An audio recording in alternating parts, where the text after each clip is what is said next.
Hi there, it's Riikka Kovasin here. Today I'm sharing a set of cards with you. These are done using the green bubble tea collection. I'm using the 12 by 12 paper collection for these and also the die cut ephemera pack. I'm starting by choosing the die cuts I want to use. I cut some of my own from the 12 by 12 sheet, but I'm adding things from the ephemera pack. First, I go through the ephemera pack. I'm going for a floral design for these cards, so I'm putting aside the characters and the succulents that are in the pack. I will continue this later when I'm not filming, so you don't have to see me go through all of the beautiful patterns. Then I turn my attention to the 12 by 12 sheets. I'm cutting 2 card bases, one horizontal and one vertical of the same paper.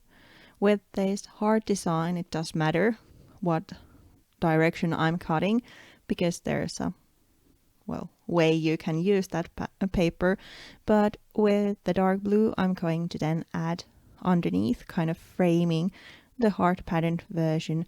It doesn't matter because the pattern is almost the same, not depending on the way you look at it. I go through the edges of the pieces with my scissors, kind of distressing the edge, and then I use double-sided adhesive to adhere the pieces on top of each other.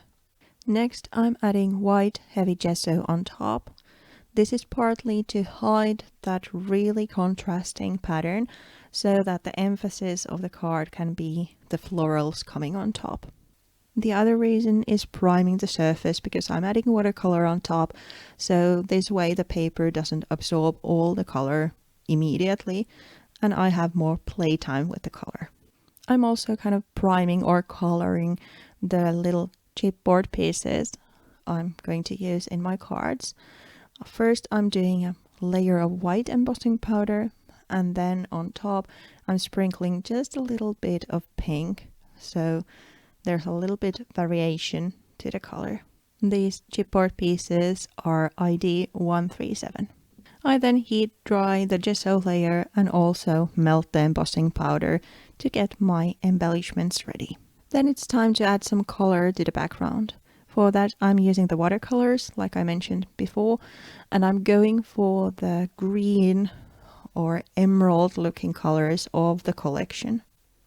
I'm mixing a couple of colors on top of the project and let the color pool in places. When I'm happy how that looks, I then take my heat tool and dry the layer.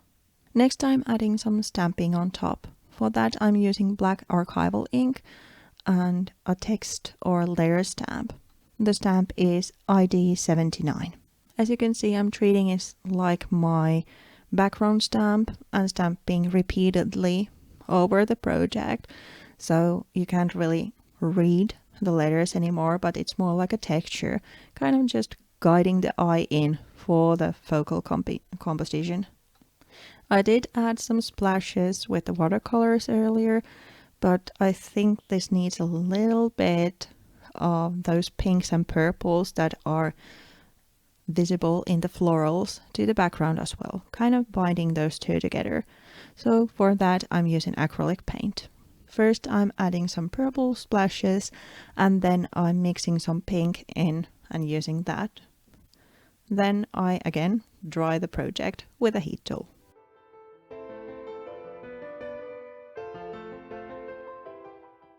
Then it's time to build the actual composition.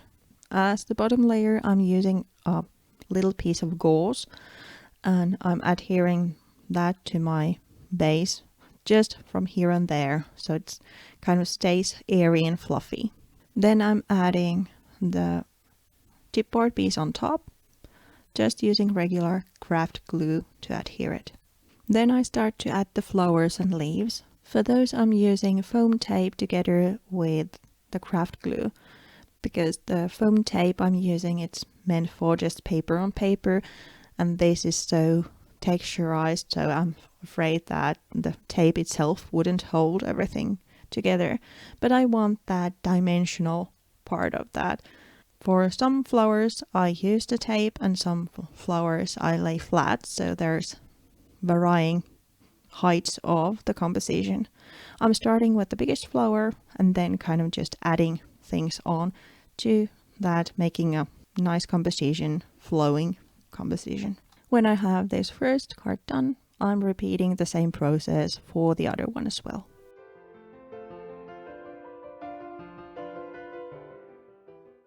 Then it's time for the finishing touches. First, I'm adhering the focal points or the cards I've been making so far to white cardstock card bases. For that, I'm using just double-sided tape. Then I'm adding a text sticker on top, kind of the sentiment or the greeting for the card, and finishing with some epoxy round stickers, just kind of sprinkled here and there. And so the cards are done. Here's a couple of photos of the cards and some detail shots. I hope you liked the video. Please consider subscribing the channel and hit that bell sign to be notified every time there's a new video published. Thank you so much. Bye for now.